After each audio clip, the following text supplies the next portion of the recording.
Good morning class 6th. This will be your 17th lecture practice 1.7.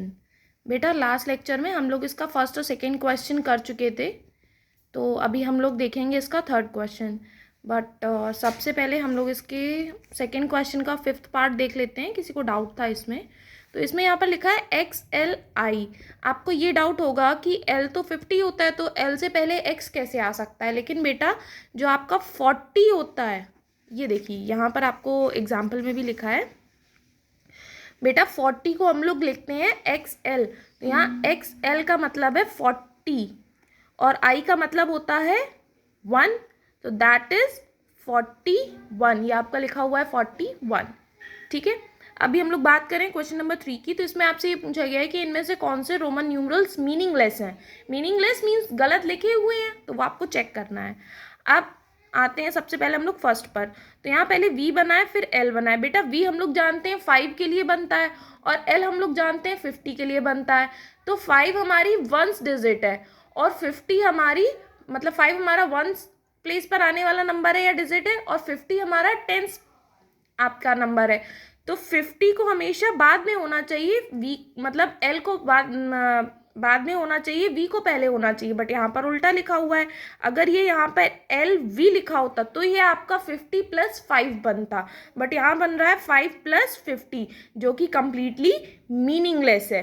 ठीक है, तो ये आपका मीनिंगलेस है. ठीक है, ये आपका रॉन्ग लिखा हुआ है. इसी तरह सेकंड की बात करें तो यहाँ पर XC लिखा हुआ है. अब आप कहेंगे कि XC, तो बेटा C का मतलब होता है 100. ये देखिए C का मतलब होता है 100, बट 100 से पहले आता है 90 और 90 को हम लोग क्या लिखते हैं XC. तो ये लिखा है XC 90 और +2 मीन्स ये लिखा हुआ है 92. तो ये आपका मीनिंगलेस नहीं है.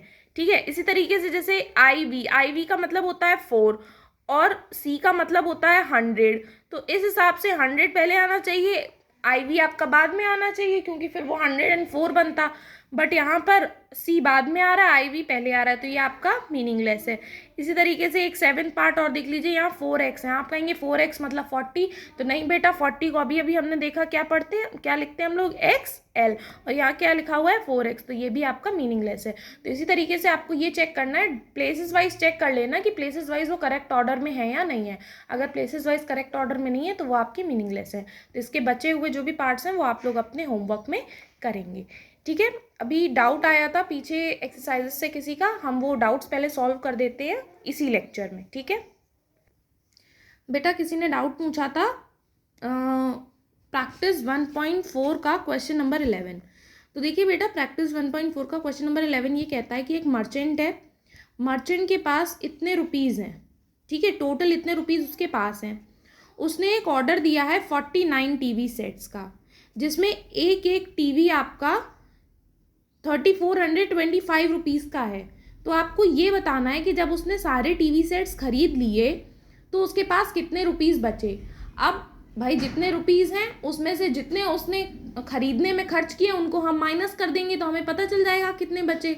अब बात ये आती है कि उसने खरीदने में कितने स्पेंड किए.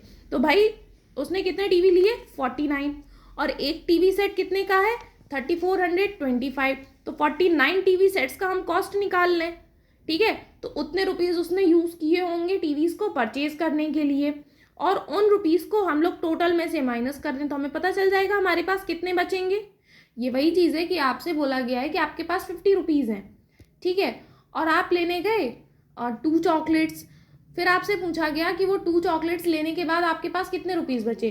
तो भाई वो 2 चॉकलेट्स का जितना कॉस्ट होगा आप उसको माइनस कर दोगे, तो जितना बचेगा उतने रुपीज़ आपके पास बचेंगे. बस वही चीज़ है यहाँ पर. ठीक है, अभी देखिए बेटा, जो मर्चेंट है उसके पास टोटल अमाउंट कितना है, इतना.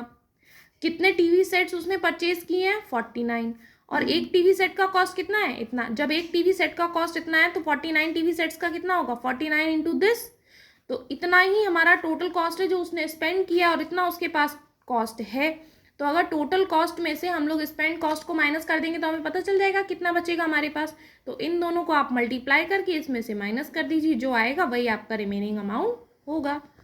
ठीक है, तो आपका लेक्चर यहीं पर कंप्लीट होता है और आपका चैप्टर भी यहीं पर कंप्लीट होता है. Okay, thank you class.